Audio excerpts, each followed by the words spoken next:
Okay. Ready? Ready. Hello, I'm Tara Brabazon, and I'm the Dean of Graduate Research at Flinders University. And welcome to Vlog 296, Academic Activism and Development. What a combination. That might seem an unusual combination for you, but no, that combination is fused within one human. And that human I'm about to introduce to you, Dr. Aidan Cornelius-Bell. He's currently the academic developer at the University of South Australia, which I'm absolutely thrilled about. Remarkable job, and we'll get more to that job in 1 second. But he's something else. He's so much more than that, because he's just finished his PhD at Flinders University exploring student activism.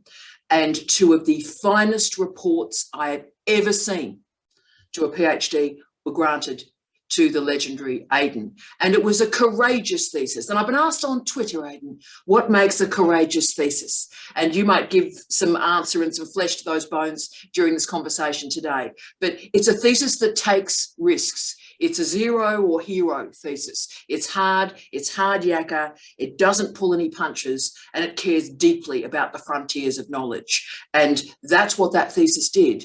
And that's what this remarkable man does every single day. And a book is being produced from that thesis, but there's so many articles already out there. So let's get into this. And I have one final achievement I need to tell you too. Ayden, and I've only had this twice in my career, Ayden got a full-time academic job while his thesis was under examination.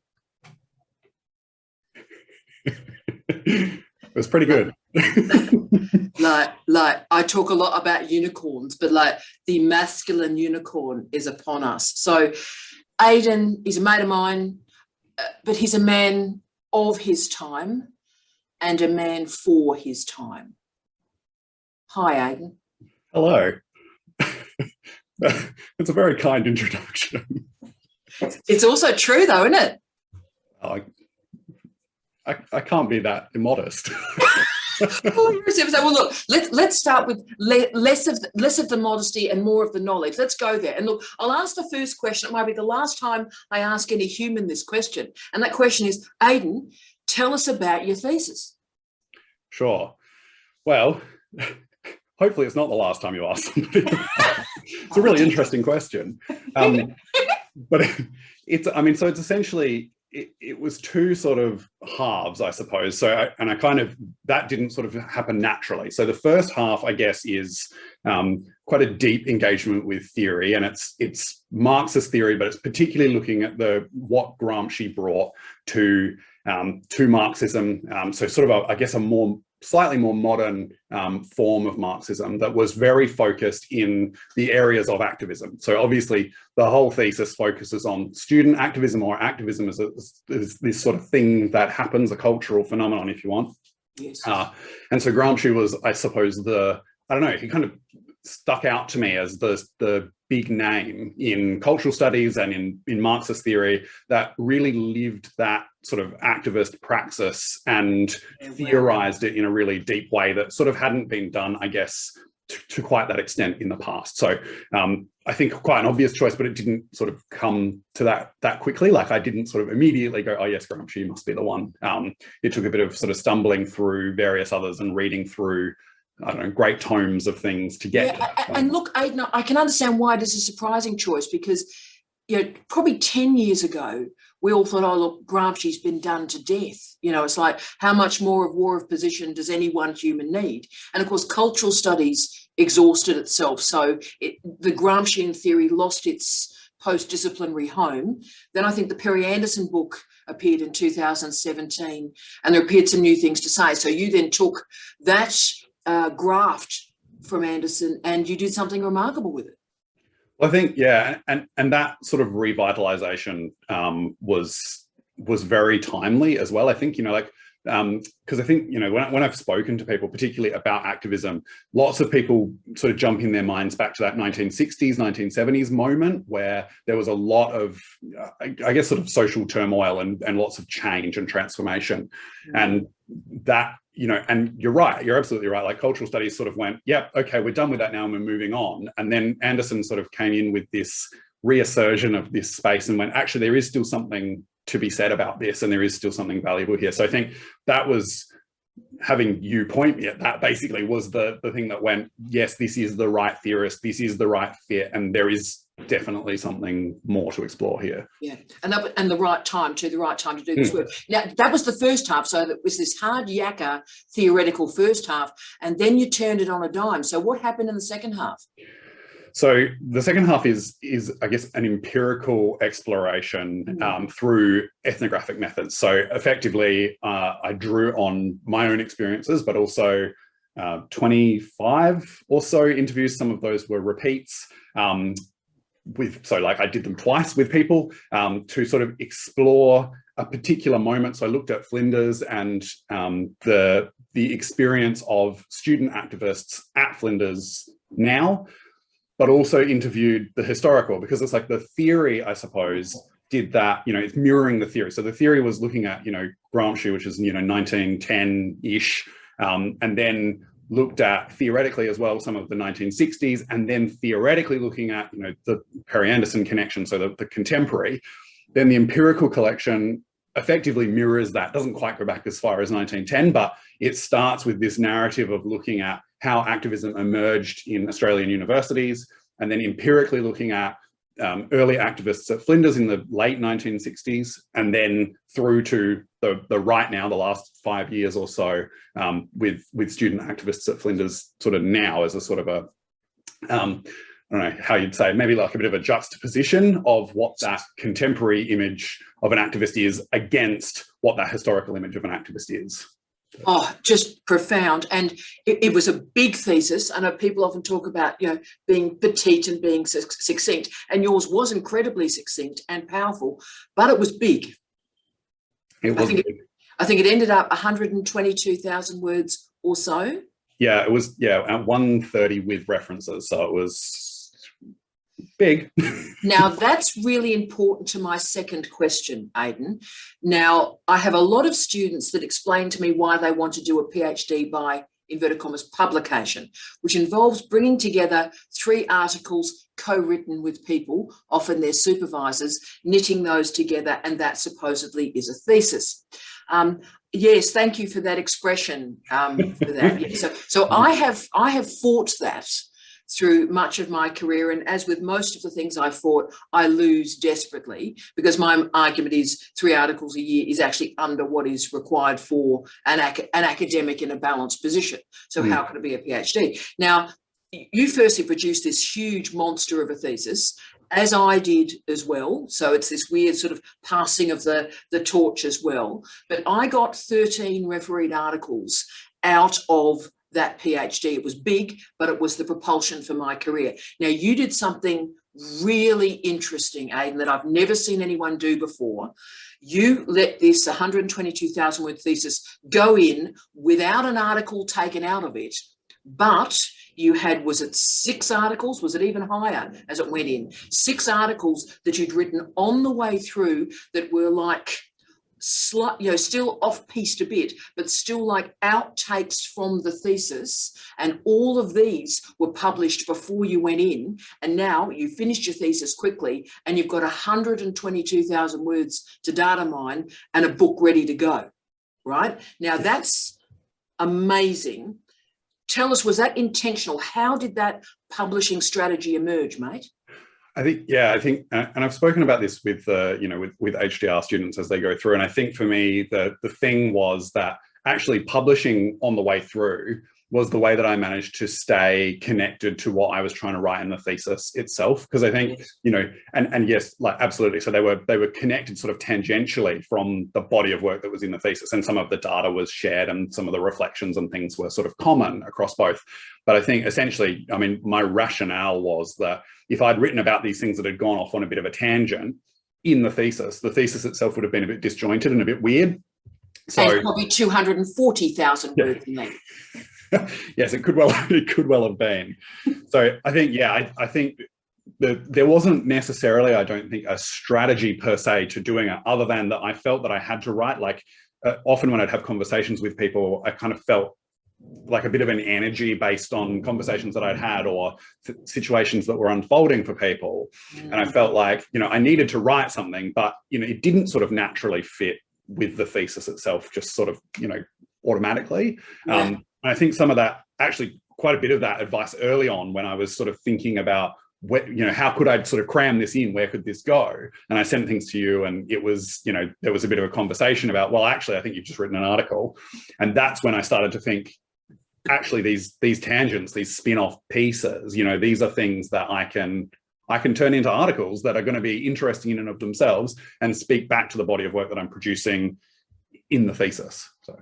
And of course, now you've got 122,000 words to data mine as a clean, fresh project. Now, a book is being cut out of that, a very, very good book, profound book, and I certainly will recommend it to people. Watch this man's name, watch this man's career. A Google Scholar profile is up now, so I'd advise you to really watch what's going to happen here. But are you thinking there's a book there and probably other articles, so there'll be further outtakes from the thesis itself? I really hope so.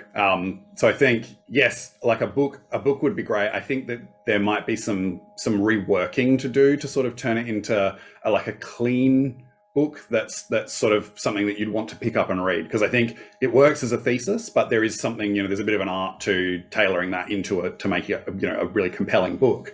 And then everything that's not going into that book it's going to be an article. And I think, even just the actual data collection, because it was so rich and there was so much stuff that I sort of dug up, that in itself informs, that data itself, excluding what made it into the thesis, that data can inform other articles as well. So yes, there's still plenty to do. Look, there is. And look, Ayden, my advice as your former supervisor, and therefore I have no control over you at all, but my advice would be at this juncture for the book to truncate the theoretical component. So you've done profound work, but probably the history of ideas component with Gramsci. So here's Gramsci and let's follow him through. Probably the historiography of the history of ideas, that could go.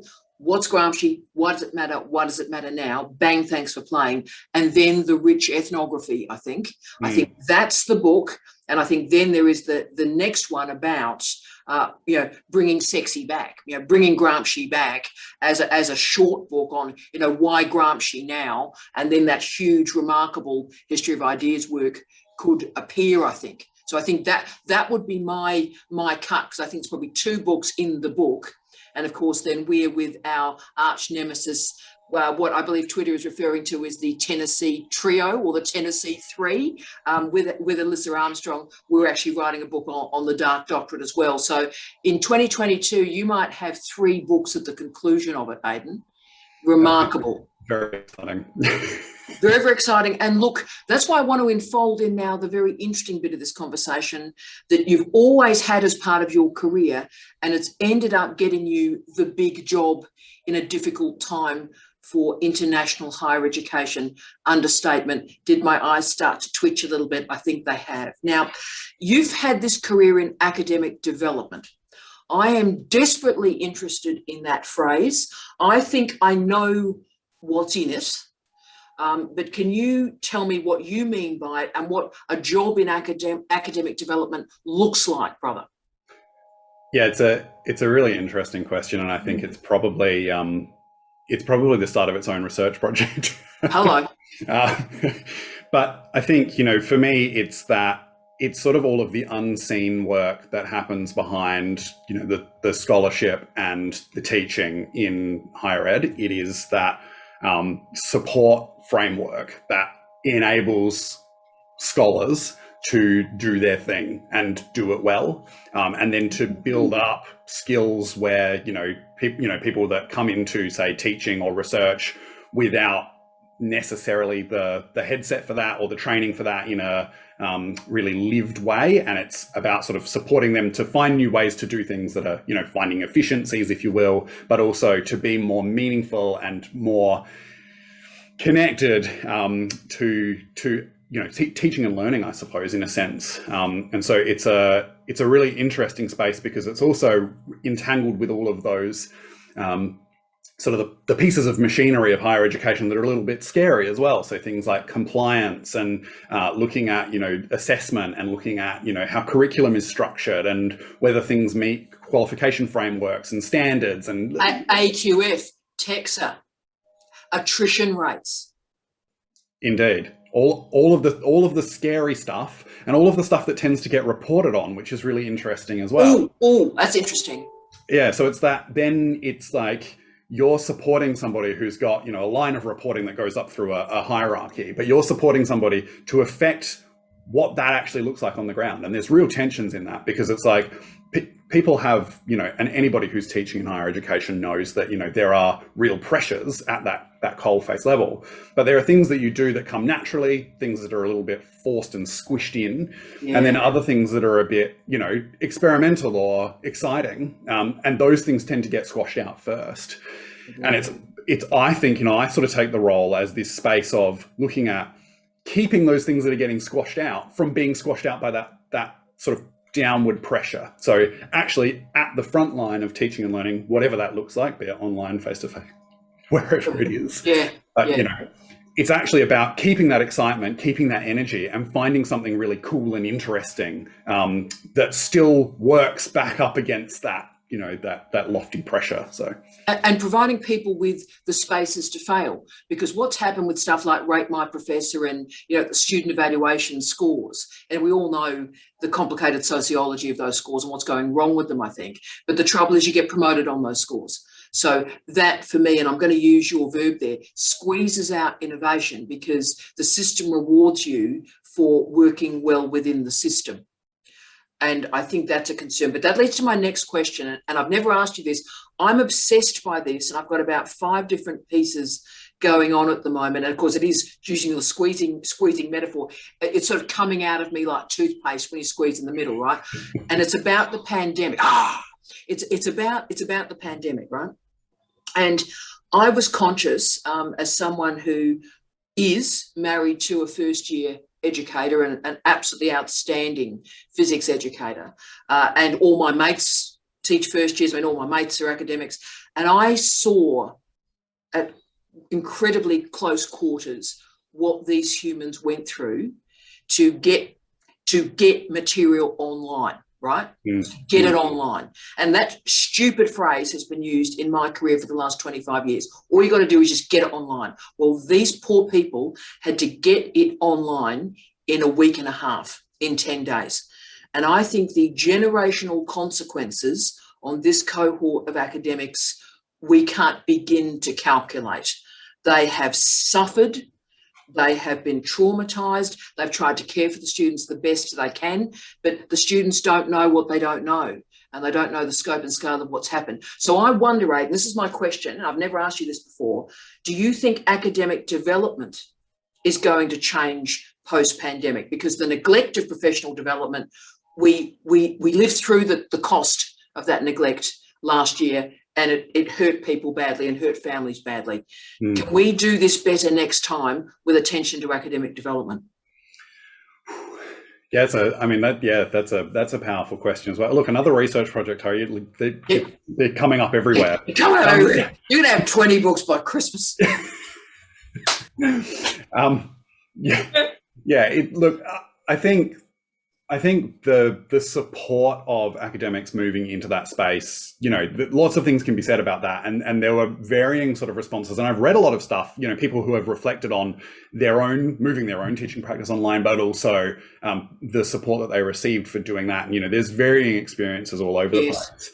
I think the thing for me is that actually that emergency response, that fast response, there probably was quite a bit of support, even if it wasn't coming from, people who were necessarily in support roles. Like, it was much more collegial. It was like, people in the hallways were bonding over, here's how I'm going to do this thing online. And so that's really interesting because it created these really fast-fired networks of on the ground supporting one another to do this thing really well. Very big. The really sad thing for me is that lots of that's fallen away. So now the collegiality that was there has disappeared, and it's gone back to pre-COVID, even as we, go into snap lockdowns and all that kind of thing. Yeah. That collegiality hasn't come back. And it was really interesting. It's like, how did that get triggered? And why isn't it happening again now? And why can't people see that there was such a benefit in that connection? And so I think that is the key piece for academic development, because you can't be, a team of 10 people supporting thousands of teaching staff. It's just not going to work.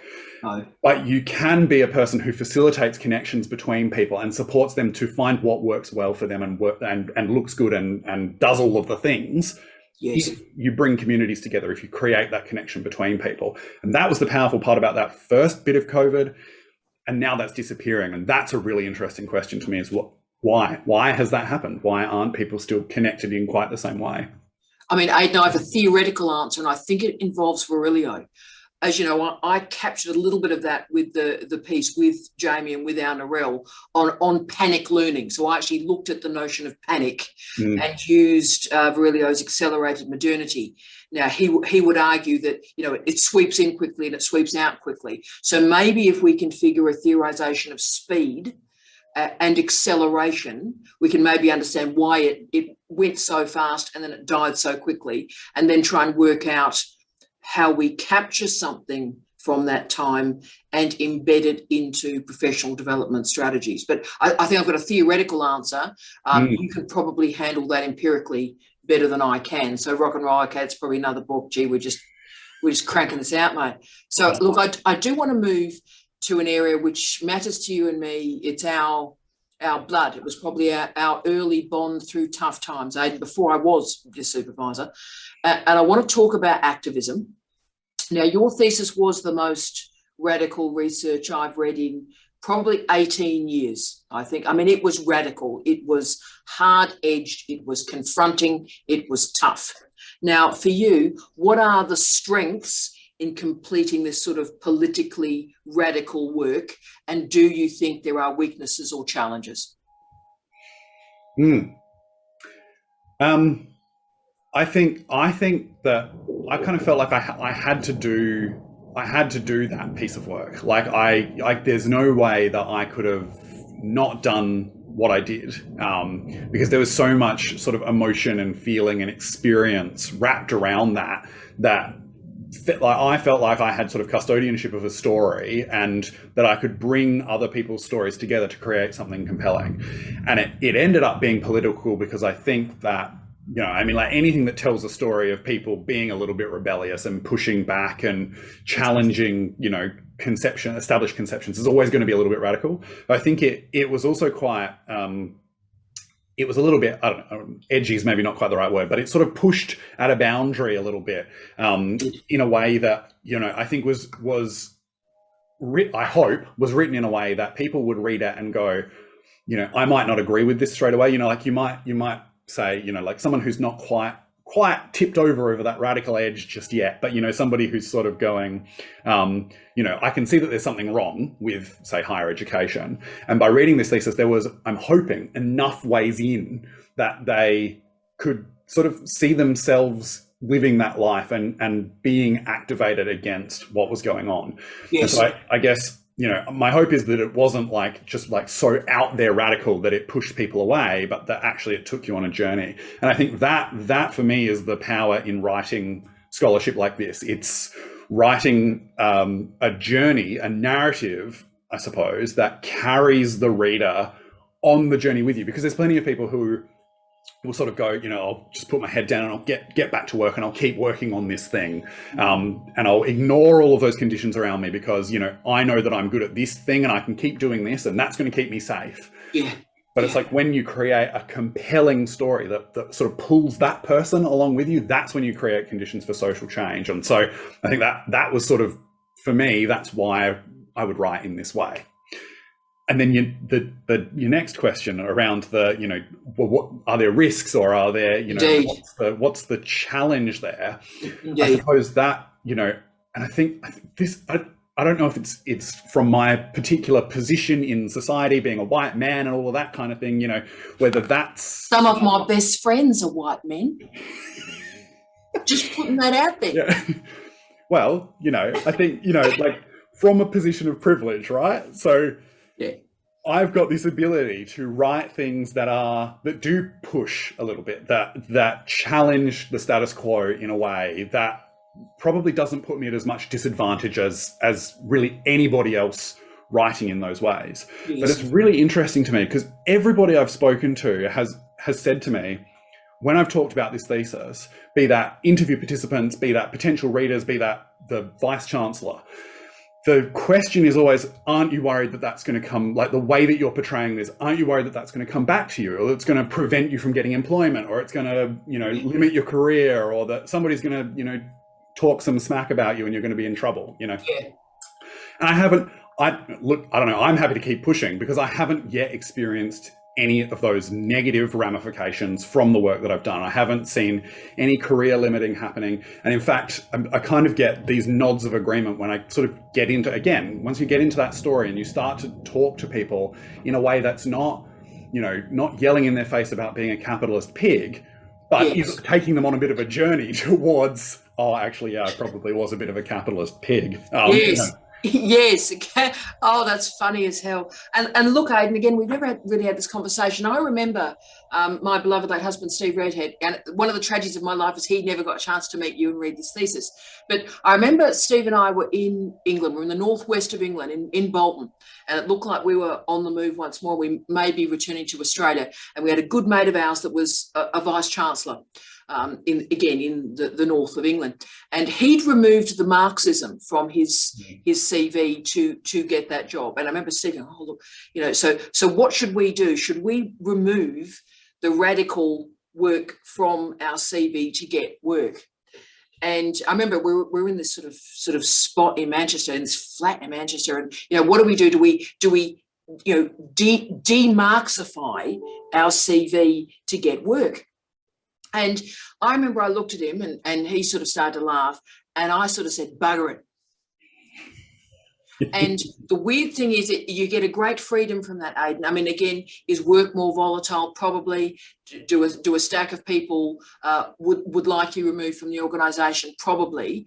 But there's something powerful, Ayden, and this is an old lady speaking to you, there's something powerful about the authenticity of being able to move through life, not with these multiple lenses that you have to take on and off to speak to particular audiences, but find strategies, communication, political strategies to link together these elements of your life and speak a truth, acknowledge the lens from which you're speaking, but listen to other people's arguments and be tempered and transformed by other people's views and perspectives. And as you've said, listen to the argument and let's try and create a collective story. It's not about what Ayden thinks or what I think. It's not about that, but it's about what can we share and how can we build a collective story so we all are able to have food security, water security, health security, and job security. And that's worth doing, I think. And look, I've been a grand experiment in my life. I've got here. I don't know if I'll get any further, but I've got here. And Ayden, I just hope that we can keep all those pieces tethered for you through this as well.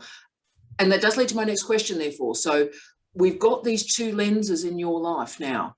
We've got the academic development lens, which is paying your bills. And we've got the academic activism, which is the research imperative and is just this moving train that's increasing in speed. So in your mind, how are these coming together, or do they yet, Ayden? I really like this question, and I really like that the conversation previously connects here, because I think that piece, that, as you were just saying, it's that, finding the space and creating space for others. I think that is the piece of academic development to me that is so critical. It's helping someone else find the space to be in, to do the thing that they do well or better or whatever. But I think there's something in taking the agency and that really raw potential agency from an activist's perspective and moving that into a space where it's really confined, where there's you are up against policy and requirements and student needs and all of these kinds of things. Yes. and supporting other people to find their agency in that space and expand from in there. So I think these two things are inextricably and fundamentally linked. Like, they are so totally together. And actually, from a position like academic development, it's being able to help other people break out of being confined and being stuck in ways of working that don't work for human beings and don't work for what they're trying to achieve. So yeah, couldn't be a better connection, better synergy. And, you know, hopefully lots of other people sort of see it that way as well. Like, I'm starting to, getting to know my colleagues and things and starting to see them doing the same kind of thing, maybe not using the same language. I don't think they'd say that they're being activists, but that certainly that they're challenging people's conceptions about what's possible. And that, I think, is a really interesting space, because we so desperately need to challenge what's possible, particularly in higher education. So, and if that is not the new definition of Marxism, creating strategies and believing in what is possible, then I'm not sure what is. I have described Ayden as Engels for the 21st century, and I do stand by that. But there's something really powerful, I'm quite emotional about it, about believing in the possibilities. And that therefore leads to my last question. And again, I've never asked you this. Obviously, you were supervised by an old goth, and not many people will be able to say that, hashtag going forward. Now, in terms of higher education, you and I both work in higher education studies, if you will. And so there's an honesty in some ways for my next job and the next title that I've been granted, for which I'm very grateful. But are you optimistic or pessimistic about the future of higher education, Ayden? And this is a deep question. This is maybe not even a binarised question. You can granularise it as you like. But what's your vibe now? Are you worried about the future, or are you seeing glints of hope and light? Look, I think you're right. It's not, I don't think there's a clear binary. I think it's probably, I really like the idea of being a pragmatic radical, which is, Garth Boomer's philosophy. That piece of, thinking about the possible and remaining optimistic about the possible, I think, is what holds humanity together. Because without that hope for the future, without that, connectedness that we talked about, in the COVID times, without that, what's the point of anything, right? Like, money and economy and all of that kind of thing. What's the point of all of that if there's no humanity and there's no connection and there's no people? So I think these two things do balance out. One of those things has to get broken in fundamental ways in order for us to actually realize the optimistic future, for us to be able to progress in really meaningful and possible ways. We've got to break the systems that we live in, because the systems, I think, aren't serving us. And they're the things that are creating all of this hurt, all of this damage, destroying people, destroying the environment, all of those kinds of things. And they're all really negative and they're really scary. But I don't think anybody necessarily, maybe a small handful of people, but I don't think people are really holding on to that. They're looking for the possibility. And I think for the most part, people that I talk to certainly do remain optimistic. They feel the weight of those things pushing on them. But I think lots of people do still remain optimistic. And I certainly think I remain optimistic, but there are definitely days where it's hell and it's really hard and everything's shitty and, it's not great. So I think, it's a balance, and it's a hard balance, and we're certainly not there yet, but I remain optimistic about other people developing optimism as well. So, And Ayden, that's why you're you. There are many things I'm proud of in my career, many things, and I've met so many astonishing people, but I'm so proud that I had a chance to supervise you.